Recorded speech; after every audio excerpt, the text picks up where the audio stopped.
currently the officers that are standing, actually sitting right in front of me, ready to go on to the next assignment, brand new commissioned Army aviator. Welcome to this morning's ceremony. I promise you this speech will be very, very short. I don't have a script. When I come up here and talk, I like to speak from the heart because I think that's what you need to hear.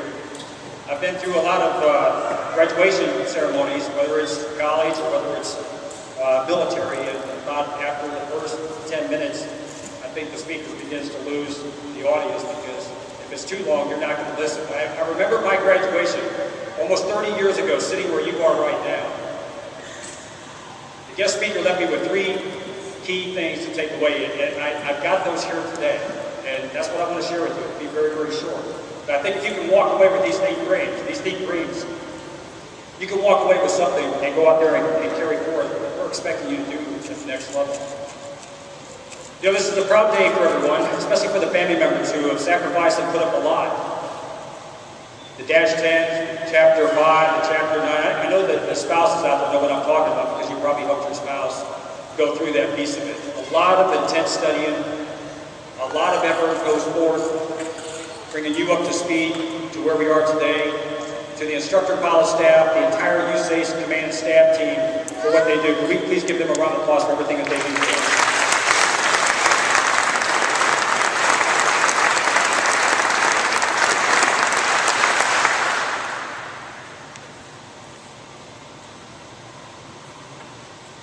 The 3 things I want you to take away from here is, I'm going to call them confidence, courage, and compassion, okay? That's not to take away what we've done and how we got to this point. You put a lot of effort into getting to this point, a lot of intensive training. Some of the best trainings and the most demanding training the Army has in its inventory right now. And you're ready to go out. Many of you will probably end up in Afghanistan. We need you there, okay? This is the second helicopter war that we fought. First one was in Vietnam, this is the second one. We cannot prosecute the war without helicopter support out there. It's invaluable. And we don't have enough. We wish we did, but every time that we graduate a class, there's a new crop that's going. We're going to report you units, and you're going to report out there as soon as we can get you there. But on the confidence side, what I want you to remember is when you graduate from here from Fort Parker, don't go out there and try to reinvent how to fly again, okay? The things that you learn here are the things that will stand the test of time and serve you well through the entire career. I can honestly say that for almost 30 years in Army Aviation, the things that I've learned here, Crutchfield's leadership and the entire team that puts forth the training to see you get to this point is invaluable. And so don't go out there and recreate the wheel up there. And along with that, with the confidence, you're expected to cover the full spectrum of operations. You need to know who's out in front, you need to know who's behind, you need to know who's to your left and to your right. This is a lifelong learning experience that you will have in the Army. Hopefully most of you will stay an entire full career, 20 to 30 years. That's what we need. We need the experience to stay within the ranks. And at some point you might find yourself up here also giving a graduation speech. I know you don't think that right now, but let me tell you, 30 years goes awfully fast. And before you know it, you'll be doing some of the same things. The competency covers the full spectrum, okay? Make yourself smart, get into the books, stay smart in everything about your career field and what it is to achieve success. Your soldiers will expect that always from you. The second thing is courage. Now, it didn't take courage for you to raise your right hand and sign up for Army Aviation. I will tell you, one of the things also I want you to take away with, for each and every one of you that are standing here today, there's 100 officers, warrant and commissioned, standing right behind you that were trying to get into this career field. You were selected.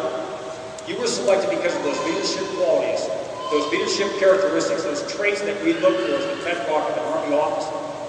That takes care of our soldiers, takes care of the mission, takes care of their equipment, and then goes out there and does the things that our President and our Congress ask us to do. It's a very challenging, very demanding business. The other thing about courage, just got to keep this statistic in mind. You're one of a few, select few, that have raised your right hand.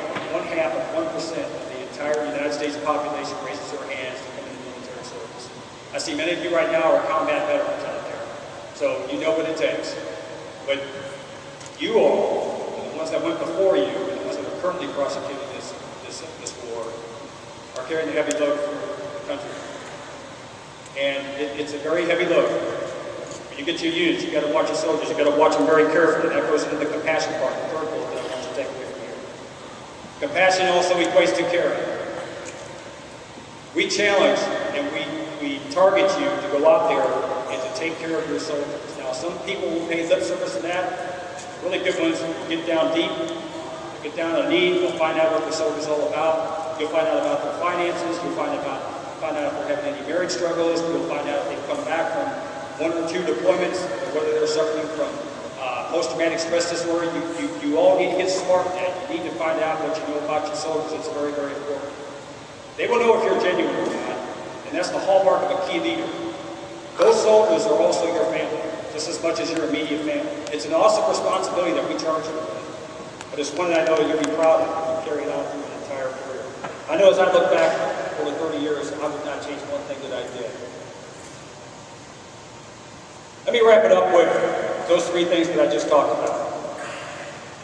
Competence, courage, and compassion. Those are the 3 bedrock things that I left here 30 years ago when I graduated from flight school. They still carry me today.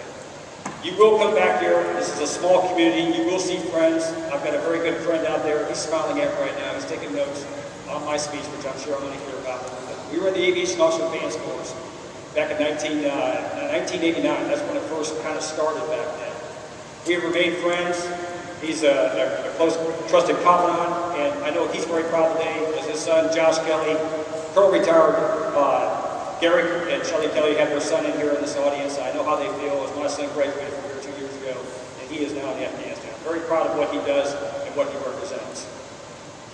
This is a great day. Congratulations to each and every one of you. Go out there and do great things for our Army. We're expecting of that. We need that, and we know you will do the best. Godspeed, good luck, all the best.